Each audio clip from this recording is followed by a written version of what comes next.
everybody. So I just wanted to record video instructions for your first discussion post over here. And I won't do this for every one of the discussions because they all follow the same kind of parameters, but for the first one, I thought I'd just give a little information. So discussions are one of the main kinds of assignments in this course. So you have my lectures you need to watch, and from the lectures you get all the information for your quizzes and for your final exam, and for your reflective writing and that kind of thing. But you also do some independent research in this class. Now research, it's like very light research, okay? And so for each module you will have a discussion research assignment. So when you come here, the first thing you do, this is the discussion page, you scroll down and find your name. You won't find your name in this example because I haven't changed them from last semester yet. So I will change them to your correct names for the semester probably this weekend. So you'll come down and we'll, let's use Michaela as an example, for example here. Okay, so Michaela was in my class last semester. So you come down, you find your name, say your name's Michaela, and you say, okay, I'm Michaela, here's my assignment. I need to look up Andrea Palladio's Villa Rotunda, and I know that it was made between 1550 and 70, and I know what it's called, and I know who made it, and that's the information I have here. So then you take that information and you're going to do some research. So you can research online. Wikipedia is a good place to start because it gives you basic information, and at the bottom you can follow links and find more information about your subject.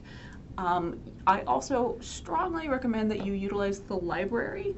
Our library at OTC has great resources. The #1 great resource there is the librarians. If you go to the OTC website and go to the HAMRA Libraries page, there's a thing you can click called Research One-on-One, and that puts you in touch directly with a librarian. You can tell them your subject and they will find resources for you. It's really awesome. They basically do your homework for you. So in this case, you don't even have to cite what you're reading. What I don't want you to do is copy and paste things directly. That's not really the point. I want you to read about your subject, internalize that information, and then tell us about it. So you're teaching me and your peers about your subject in kind of a conversational way. So you'll write a paragraph or two in the discussion about what you discovered. Okay, so you research your thing, then you come back here and you're going to post an image. Oh, this is old information. The image embedding is working this semester. This is from a couple semesters ago. So you're going to either attach or embed an image of your whatever your subject is. It might be a piece of artwork, it might be a piece of architecture. So you'll give us an image, at least one image of what you've been researching. And then you're just going to conversationally tell us the things that you learned.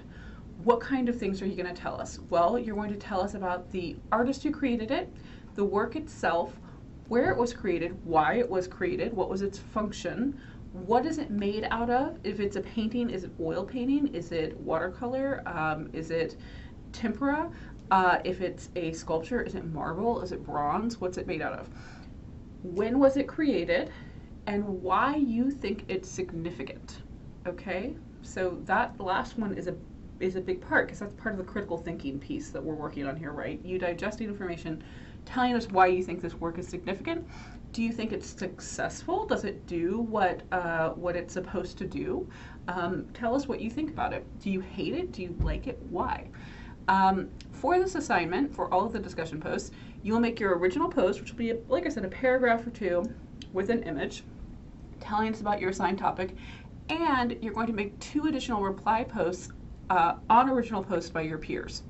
To receive all your potential points, your replies must be substantive.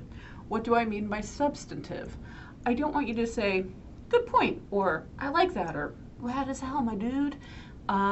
You need to say something that has more substance to it. So you can say, if you say that's interesting, why is it interesting? What's interesting about it? Add a why. If you like it, why? What do you like about it? What is it that you learned or that intrigued you by their post? You can also ask a question. And if someone asks you a question in reply, you need to answer that person, okay? Some tips about what you can write. The artists who create the artworks and buildings you've been assigned are very famous. None of these people are obscure at all. Tell us a little bit about your artist. So you can tell us about the artist themselves, the artist or architect, before delving into the information about the specific work. If your image is one of a general category of images, like the enunciation, the assumption, something like that, tell us what that means. If the title of your piece is in another language, translate it for us. Google can help you do that. If your image is of a particular figure, whether it's mythological, whether it's a religious figure, a historical figure, whatever, tell us about who they are, who is being depicted in this image.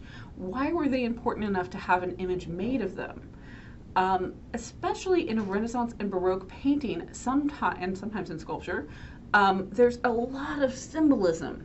Okay, so look up what things mean. Is there a very particular kind of flower front and center in this painting of a saint? Why is that flower there? What does that mean? Is your saint totally full of arrows? Why? What is that?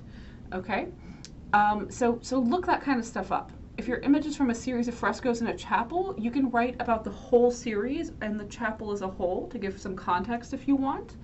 If your image is made using an unusual technique or is made of an interesting material, tell us about that. Lastly, what do you personally think about it? Is it successful? Why or why not? My point is, I don't want to read, there wasn't very much information. There's information. None of these are obscure. You can find information. It's just not the case. There's lots of information about all the images I've assigned and their related history, subject, location, technique, and artist. Okay, so you can definitely find stuff about it. A few of you have very famous works of art, and in some ways that makes it harder. You have to sift through a lot more information to digest and present your own take. So that is how this works. If you have any questions about it, feel free to email me. I'm happy to answer them. And I will get your names on your assignments probably this weekend before the semester actually starts.